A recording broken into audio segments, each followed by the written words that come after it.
back to the Daily Grind. Thanks for checking out the channel. Make sure to hit subscribe if you're new and hit thumbs up if you're not a baby back bagel biting bitch boy, cause you know what time it is. It's full time. MMA. Yo, full-time family, we got some breaking news. You probably heard it here first, but you might have heard it here second. The only place that I've seen this reported is on bjpin.com, and I gotta admit to you, this is like a fucking perfect fight to me. Like, I cannot wait to see this fight. I'm probably putting a little too much on this fight just because I love the matchmaking of this fight. Let me explain. Lyoto Machida is expected to make a return in a surprising UFC Belem headline. Now, why is it surprising? Because Lyoto Machida, former middleweight champion or former UFC champion, is going to be fighting somewhat of a newcomer. Lyoto Machida is targeted to fight Eryk. Now, if you saw Eryk last fight, I believe over last weekend, you heard him call out Lyoto Machida, and I was like, even on that video, I said, yo, that fight actually makes perfect sense. I would love to see it just because of the matchmaking, and it looks like Eryk and me personally got our wish. Why is this fight perfect? Let me explain the dynamics of this matchmaking. Lyoto Machida is a former UFC champion. He's definitely past his prime, you could say, at this point. He just got knocked out by Derek Brunson, but at the same time, he is definitely going to be the most high-level, experienced opponent that Eryk has fought to date. Eryk is a former Alabama football player that won a national title, like playing Division I football, that transitioned to MMA, and now he's undefeated, but he's been building his career the right way. He hasn't just been, you know, having to fight this guy in China and then getting robbed. You know, he kind of got to, he's a guy that got to take the smart route with his career, and that's why this is a smart fight for his career, because yes, it is the most experienced high-level opponent he's ever fought, but at the same time, he's a little past his prime, so it makes sense, like, to test his striking. This guy hit his Eryk, if you watched his last fight, his striking is his bread and butter, as he's clearly not been training grappling, jiu-jitsu, or wrestling as long as these other guys, because he was a football player. But what he relies on is more of his explosiveness, his power, and when guys turn their back and try and get away from him, he literally chases them down like a cornerback, gets their hands on their shoulders, and goes to drag them down.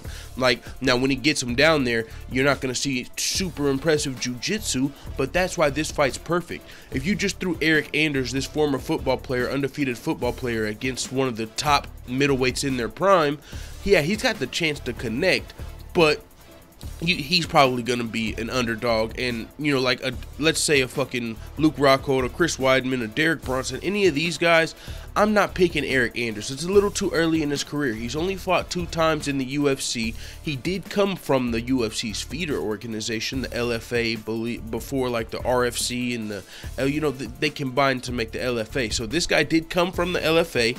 So then now he's in the UFC, 2 fights in, and I've just got a keen interest on these guys coming over from like football, because the bigger divisions need some more talent. When we're talking about light heavyweight and heavyweight, I want to see some of the bigger football players come over, and I know it's unrealistic. You have a lot more of an if you're a professional football or basketball player, it would be silly to transition to MMA. You're making millions of dollars to literally play a game, and you would be coming over here to make less money to get punched in the face. So you're not going to see the professional athletes transition, but who you might see are the guys that play Division I football, say for Alabama, won a national title, and maybe they didn't get drafted to the league, or maybe for some reason they didn't want to. They took an interest in MMA, so they go from college football over to MMA. They're going to have that explosiveness and that athleticism and the power, but what about the skill? Their grappling skill is not going to be there. As far as striking skill, that's another reason I love this matchmaking.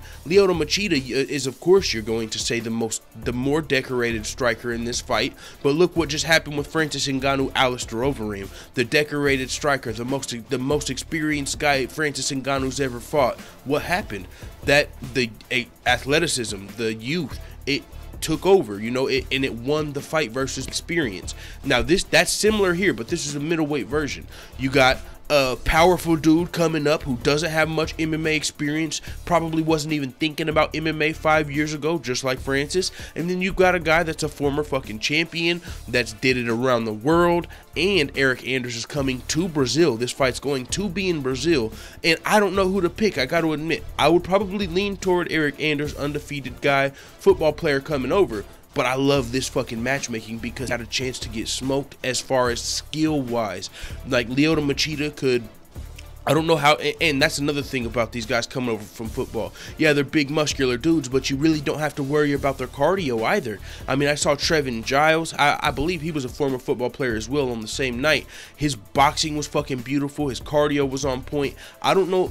And I'm just saying, man, like, they've got the power, the athleticism, the cardio. They've got a lot of MMA skills that could offset someone's maybe jiu-jitsu prowess or maybe somebody's striking skills. Francis Ngannou, Alistair Overeem. So I'm very interested in this fight, specifically Eryk Anders versus Lyoto Machida. Eryk Anders called this fight out. I thought it made sense then, and I really hope this comes to fruition. UFC Belem is in Brazil. Lyoto Machida coming from Brazil. He would get to fight at home. Eryk Anders would be going over there to take on a former champion, really put his name on a lot of people's, he would put himself on a lot of people's radar with the Lyoto Machida, but then it's going to be time to fight the prime middleweights. He might get a little bit of a fast track to the title. Let's say he beats Lyoto Machida and then knocks out a fucking top middleweight, a Weidman, a Brunson, a Rockhold, a Whitaker. You know, if he fights one of those guys and gets a spectacular victory, we could see Eryk Anders getting fast forwarded to the title because he's got a whole nother fan base. Whenever people hear, hey, this guy won a national title with the Alabama, national team football team, that's going to make people tune in.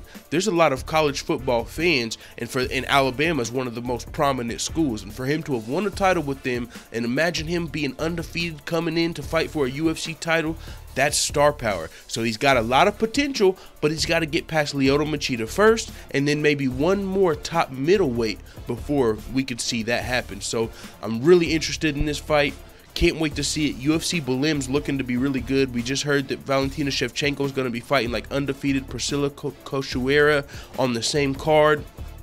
Also, there was rumors about Yoel Romero. I know he wanted to fight on this card, but I don't believe he's got a dance partner. I think he might have wanted to fight Rockhold, who we know is going to be fighting Whitaker for the title. So, going to be a great UFC event in Brazil. They always stack the card when they go to Brazil, though. So, we got Lyoto Machida, Valentina Shevchenko, and more coming. So, can't wait for this card. It is what it is. Eryk Anders versus Lyoto Machida is reported to be the main event of that card, which is very surprising to me as well, but it is what it is. So, let the full-time family know what the fuck you tell me in the comments. I'm out.